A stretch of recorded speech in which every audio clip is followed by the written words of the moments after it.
പ്രിയപ്പെട്ട കൂട്ടുകാരെ, പുതിയൊരു വീഡിയോയിലേക്ക് എല്ലാവർക്കും സ്വാഗതം. ബൈബിൾ വായന, ബൈബിൾ റീഡിംഗ് 2 കൊറിന്തോസ് അധ്യായം 10, 26/6/2025. 2 കൊറിന്തോസ് എന്ന ലേഖനത്തിൽ നിന്ന് 10-ാം അധ്യായം ആണ് ഇന്ന് വായിക്കുന്നത്. 13 അധ്യായങ്ങളുള്ള 2 കൊറിന്തോസ് എന്ന ഈ ലേഖനം ജൂൺ 17 മുതൽ വായിച്ചു തുടങ്ങി. ഈ വായന ജൂൺ 30 പൂർണ്ണമാകുമെന്ന് പ്രതീക്ഷിക്കുന്നു. കർത്താവെ, ഈ ലേഖനം മുഴുവൻ തടസ്സമില്ലാതെ വായിക്കാൻ കൃപ തരണമേ എന്ന് പ്രാർത്ഥിക്കുന്നു. കർത്താവെ, ഈ വചനവായന കേൾക്കുന്ന എല്ലാവരെയും അനുഗ്രഹിക്കണമേ എന്ന് പ്രാർത്ഥിക്കുന്നു. കർത്താവായ യേശുക്രിസ്തുവിൻ്റെ കൃപ എല്ലാവരിലും ഉണ്ടാകട്ടെ. 2 കൊറിന്തോസ് അധ്യായം 10. പൗലോസിൻ്റെ ന്യായവാദം.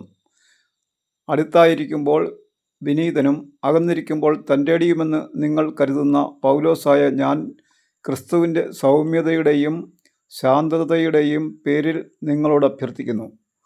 ഞങ്ങളെ ജഡികന്മാരായി കരുതുന്ന ചിലരുണ്ട്. അവരെ ധീരമായി നേരിടാമെന്ന ആത്മവിശ്വാസം എനിക്കുണ്ട്. എന്നാൽ നിങ്ങളുടെ അടുത്ത് വരുമ്പോൾ എൻ്റെ ധൈര്യം പ്രകടിപ്പിക്കാൻ ഇടവരുത്തരുതേ എന്ന് അഭ്യർത്ഥിക്കുന്നു.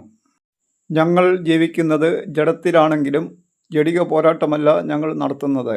എന്തുകൊണ്ടെന്നാൽ ഞങ്ങളുടെ സമരായുധങ്ങൾ ജഡികമല്ല, ദുർഗമങ്ങളായ കോട്ടകൾ തകർക്കാൻ ദൈവത്തിൽ അവ ശക്തങ്ങളാണ്.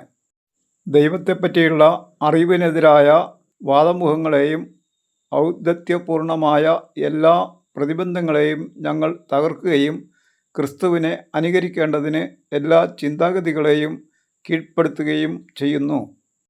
നിങ്ങൾ പൂർണ്ണമായി അനുസരിക്കുന്നവരായതിനു ശേഷം അനുസരിക്കാത്തവരെ ശിക്ഷിക്കാൻ ഞങ്ങൾ സന്നദ്ധരായിരിക്കുകയാണ്. നിങ്ങൾ കൺമുമ്പിലുള്ളത് കാണുക. ആരെങ്കിലും താൻ ക്രിസ്തുവിനുള്ളവനാണെന്ന് ദൃഢമായി വിശ്വസിക്കുന്നെങ്കിൽ ഞങ്ങളും അവനെപ്പോലെ ക്രിസ്തുവിനുള്ളവരാണെന്ന് മനസ്സിലാക്കിക്കൊള്ളട്ടെ. ഞങ്ങളുടെ അധികാരത്തെപ്പറ്റി ഞാൻ കുറച്ചധികം പ്രശംസിച്ചാലും അതിലെനിക്ക് ലജ്ജിക്കാനില്ല. നിങ്ങളെ പടുത്തുയർത്താനാണ്, നശിപ്പിക്കാനല്ല കർത്താവ് ഞങ്ങൾക്ക് അധികാരം നൽകിയിരിക്കുന്നത്. ലേഖനത്തിലൂടെ നിങ്ങളെ ഭയപ്പെടുത്തുന്നവനായി എന്നെ നിങ്ങൾ കണക്കാക്കരുത്.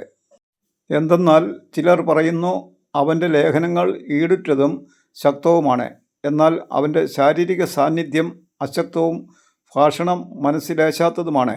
അകലെയായിരിക്കുമ്പോൾ ലേഖനത്തിലൂടെ പറയുന്നത് തന്നെയാണ് അടുത്തായിരിക്കുമ്പോൾ ഞങ്ങൾ പ്രവർത്തിക്കുന്നത് എന്ന് ഇക്കൂട്ടർ ധരിക്കട്ടെ. ആത്മപ്രശംസ നടത്തുന്നവരുടെ ഗണത്തിൽപ്പെടാനോ ഞങ്ങളെ അവരോട് താരതമ്യം ചെയ്യാനോ ഞങ്ങൾ തുനിയുന്നില്ല. പരസ്പരം അളക്കാനും തുലനം ചെയ്യുവാനും സാഹസപ്പെടുന്ന വിഡ്ഢികളാണ് അവർ. ഞങ്ങൾ അതിരുകടന്ന് ആത്മപ്രശംസ ചെയ്യുകയില്ല.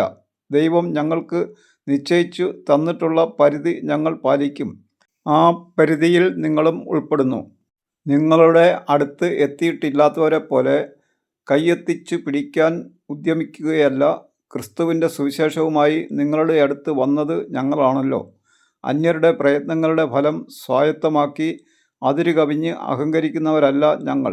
നിങ്ങളുടെ വിശ്വാസം വർദ്ധിക്കുന്നതനുസരിച്ച് നിങ്ങളുടെ ഇടയിൽ ഞങ്ങളുടെ അധികാരമണ്ഡലം പൂർവോപരി വികസിക്കുമെന്നാണ് ഞങ്ങളുടെ പ്രത്യാശ. അപ്പോൾ അന്യൻ്റെ വയലിൽ ചെയ്ത ജോലികളെപ്പറ്റി പ്രശംസിക്കാതെ നിങ്ങൾക്കപ്പുറമുള്ള സ്ഥലങ്ങളിൽ സുവിശേഷം പ്രസംഗിക്കാൻ ഞങ്ങൾക്ക് കഴിയും. അഭിമാനിക്കുന്നവൻ കർത്താവിൽ അഭിമാനിക്കട്ടെ. എന്തെന്നാൽ തന്നെ പ്രശംസിക്കുന്നവനല്ല, കർത്താവ് പ്രശംസിക്കുന്നവനാണ് സ്വീകാര്യൻ. 2 കൊറിന്തോസ് 10-ാം അധ്യായം വായന പൂർണ്ണമായി. അതിനെ സഹായിച്ച ദൈവത്തോട് നന്ദി പറയുന്നു. Thank you.